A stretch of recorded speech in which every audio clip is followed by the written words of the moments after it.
বাংলাদেশ জামাতে ইসলামী এরা সুশীলতার নামে আওয়ামী আমলে ফাঁসির কাস্টে শহীদ হওয়া মাজলুম জামাত নেতাদের সাথে নিমক হারামি করলো এবং মুনাফিকি করলো। প্রিয় ভাইরা আমার, যেই ডেইলি স্টার একটা ন্যারেটিভ তৈরি করেছিল মোতার রহমান নিজামী, দেলোয়ার হোসেন সাঈদীর বিরুদ্ধে, কামারুজ্জামানের বিরুদ্ধে, জামাতের যারা জলিল কদর নেতৃত্ব ছিল, বড় বড় নেতা ছিলেন, যারা আপোষহীন নেতা ছিলেন, যেই ডেইলি স্টার এই বাংলাদেশে ন্যারেটিভ করে ফাঁসির কাস্টে ঝুলিয়ে মারলো, সেই ডেইলি স্টারের প্রশংসায় পঞ্চমুখ দেখলাম জামাতের বর্তমান নেতা কর্মীরা। এই প্রসঙ্গে একটা প্রবন্ধ লিখছেন যেটা সোশ্যাল মিডিয়ায় আছে। আমি এই লেখাটায় খুব মুগ্ধ হয়েছি, আপনাদেরকে আমি পড়ে শোনাচ্ছি। বুঝা গেছে মুনাফিকি এইটা জামাতের উপর কোনো ট্যাগ নয়, এইটাই জামাত ইসলামের আসল চরিত্র। মুখে একটা আর অন্তরে আরেকটা, এইটার নামই মুনাফিকি কিংবা দ্বিচারিতা। আজকে জামাতের এই কেন্দ্রীয় নেতারা ডেইলি স্টারে গিয়ে 1.5 হাত লম্বা করে জিব্বা বের করে যে চেটে এসেছেন, এটার নাম সুশীলতা না, এটা হচ্ছে আওয়ামী আমলে ফাঁসির কাস্টে শহীদ হওয়া মাজলুম জামাত নেতাদের সাথে নিমুখ হারামি এবং মুনাফিকি। সাইদি সাহেবদের হত্যাযোগ্য করে তুলতে কাদের ন্যারেটিভ কাজে লাগানো হয়েছে এটা কারো অজানা নয়।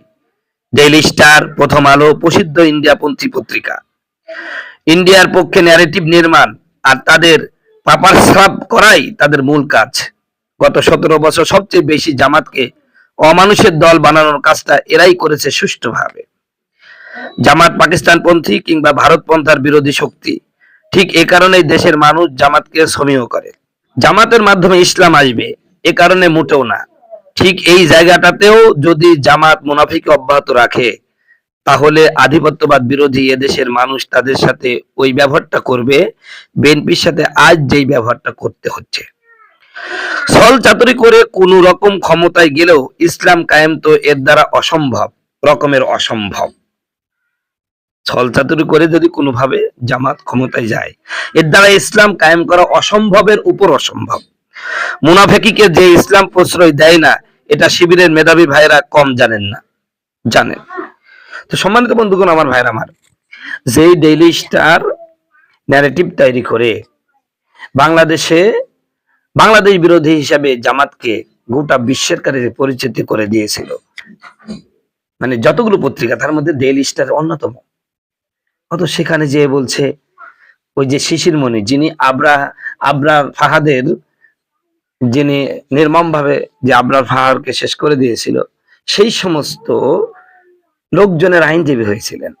তিনি বলছেন আমি ডেইলি স্টারের বিশাল ফ্যান। তারপরে জামাতের আমিরও তিনি দেখলাম লিখছেন যে আমি জামাতের বিশাল ফ্যান।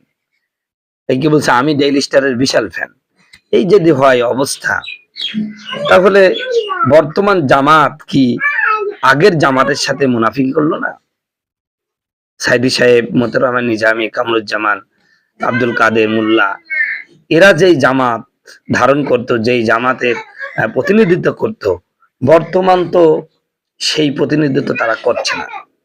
সম্মানিত বন্ধুগণ, আমার ভাইরা আমার, এই কথাগুলো এজন্যই বললাম যে আজকে জামাতের সমালোচনা করলে বট বাহিনী আমাকে বিভিন্ন ভাবে হেনস্থা করছেন, বিভিন্ন ভাবে কথা বলছেন, কিন্তু আপনি আজকের এই ডেইলি স্টারে তাদের এটাও কি হেকমত? এই হেকমত দিয়ে ইসলাম কায়েম করবেন? কিসের হেকমত? এটা তো কোনো হেকমত হতে পারে না। এটা বরং ইসলাম বিদ্বেষীদের সাথে আপোষ করা, এটা হেকমত নয়, এটা ইসলাম বিদ্বেষীদের সাথে আপোষ করা।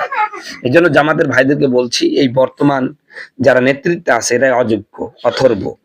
বর্তমান যারা জামাতের মূল নেতৃত্বে আছে তারা সব অযোগ্য, অথর্ব, একটারও যোগ্যতা নেই। সাইদি নিজামীর ধারে কাছেও তারা নাই।